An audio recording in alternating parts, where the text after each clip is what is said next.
Hello, everybody. I'm Avian, and we are working on a Stardew Valley modding series.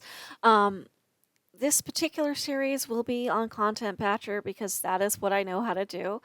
And I think the best place to start, and where I started with my very first mod, is probably getting organized, figuring out what type of mod you want to make, and understanding how the files interact with each other, because there's a few key pieces there that are going to remain true to no matter what type of mod you decide you're going to do. Um, so to start out with, you probably already have an idea in mind or you wouldn't be watching this video.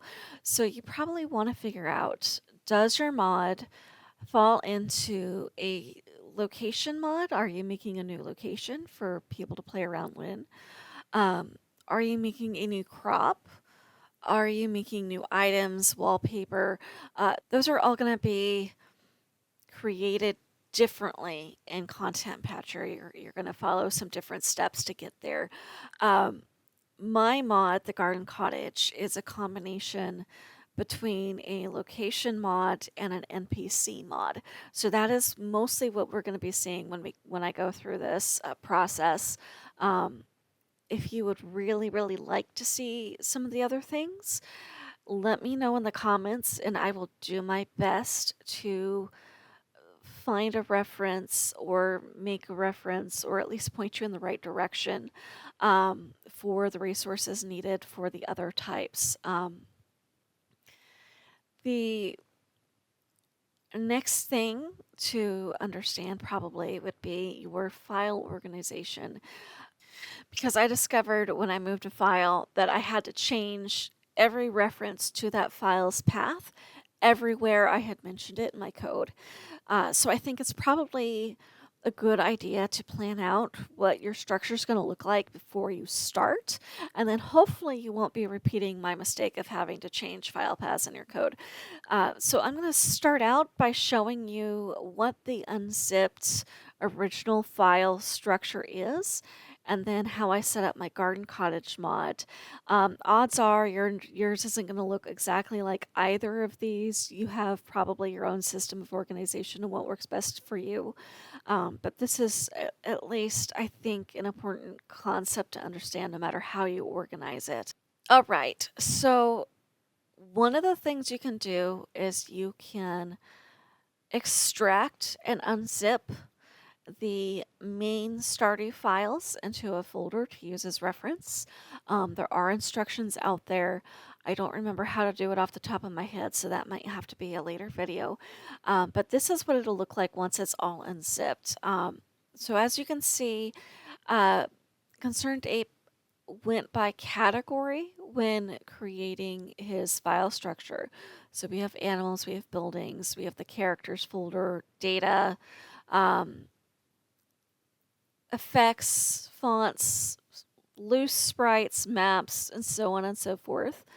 And he does have some subfolders. So if you go into your data, for example, you'll see there's a folder for events and one for festivals and one for the TV shows. And that is what worked for the original. For me, what I did when I created, and what you will probably want to do, is in your main folder where you have all of your mods is where you're going to put your mod creation folder. So in this case, this is the mods I wanted to make absolutely sure that I did not get any bugs with when I created this. This is a lot of the East Scarp mods, some things I frequently play with. And so I put my tiny, sorry, not the tiny garden, the Garden Cottage farm into my same folder of my files I play with, so that when I built it, I can make sure everything was interacting correctly. Highly recommend you do this, especially if you have favorites you don't play without. You want to name your folder something that you can easily recognize. You will see a lot of these mods have the brackets with the CP at the start of the file name, that is an indication that it is a content patcher mod. Not required, just something a lot of people do when they make a content patcher mod. And in my case, I just used the name I wanted to name my mod. In your main mod folder, level 1, and I'm going to show I guess call it a file tree at the end of the video, because I think it makes it easier to illustrate how you might want to think of setup. But I have an assets folder, a data folder, the I18N folder, which is where your translation files go, as well as my content and manifest. The config is something that will pop up if you put a configurable aspect into your mod. The config is something that gets created from that, so you don't have to worry about creating this. It just kind of happens, and that will be its own video. I will cover that later, I promise, because I did that with my portrait, so you will get to see it. The way I think of when I build my mod is it going to be data? Is it going to be a JSON file? Or is it going to be an asset, as in, is it going to be a image of some kind? Which is why I have those two file folders here. That is how my brain breaks out the parts of a mod. Is it's visual or it's data. So in my assets folder, I have all of my picture files, all of my map files, all of my tile sheets, those sort of thing. I have my second layer, I have standalone visuals like my object sprites and my stationery. And then I've made a folder for temp actors, which does include their portrait and their sprite. Because they only show up very occasionally in the mod, I gave them the folder by themselves so that I don't have to remember where I put them all the time. I just have one file path for all of them. You will hear me talk about file path quite a bit. That is the path the mod looks in to find your asset or your JSON.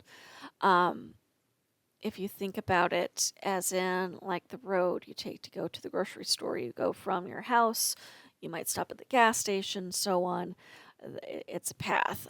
Similarly, if I go all the way down into my deepest level here, I'm going to be in Andrew's sprite folder at the moment. If you look at the top of your folder, it will tell you your file path. So in this case, I am in the Andrew folder, which is in my character folder, which is in my asset folder, which is in my main garden cottage folder. So if that helps, and I'll touch on that repeatedly. So if that's the only thing I managed to teach you is how to find your file path, you'll hear about it. Character, I should use the term sprite here because that is what is actually in this folder, but because Concerned Ape called it his character folder, I am also calling it my character folder because in a lot of the wiki documentation and modding tutorials, it is also called that. So I went by what is easiest for me to learn, and I kept the naming convention. But I have then broken my sprites out by specific character. So each one of these has the sprites for that. So, for example, Father Joseph, who is my main character, I have a sprite for every season and every event and rainy and snowy days in here. Whereas for my pets folder, because each pet only really got one sprite, I put them all together. I will cover spriting at a later point because I am fighting with my goose, and we are going to look at some alternate methods for what I originally attempted to do with my goose to get him to swim, which is not currently working as intended. So that will be one of the things we touch on. Maps, there's a whole lot to get into with maps and tiles and tile sheets. It's going to be its own video. So don't worry there. You will see that. I love map building. I don't know that there may be more than one map video for how much I love map building. Back to data. My data folders, I have also broken out by character, and then general data that is not character specific is in my second level. So my animation descriptions, the blank JSON, that is a trick I am going to show you. It's going to be its own video. I heard about it enough before I finally figured out what it was. I feel like it's worth making a video about. My mail, my garbage can, JSON, objects, phone calls. These are all things that have either multiple characters associated with them or are not character specific that are in my level 2. And then I have my character folders. Again, I gave the pets their own folder. So if we go into Father Joseph, each of my character folders has these things. It has a conversation topic JSON, the dialogue JSON, an event JSON, and the schedules are in each of those. So that is how I chose personally to do my files, because once I did it this way, I felt confident I wasn't going to be moving anything around. I was happy with the organization, and I highly recommend that you do this in the beginning before you start writing files, so that if you feel like something's not going to be in the right spot, you can move it before it's in your code and not have to fix your file path in 5, 6, 7 places.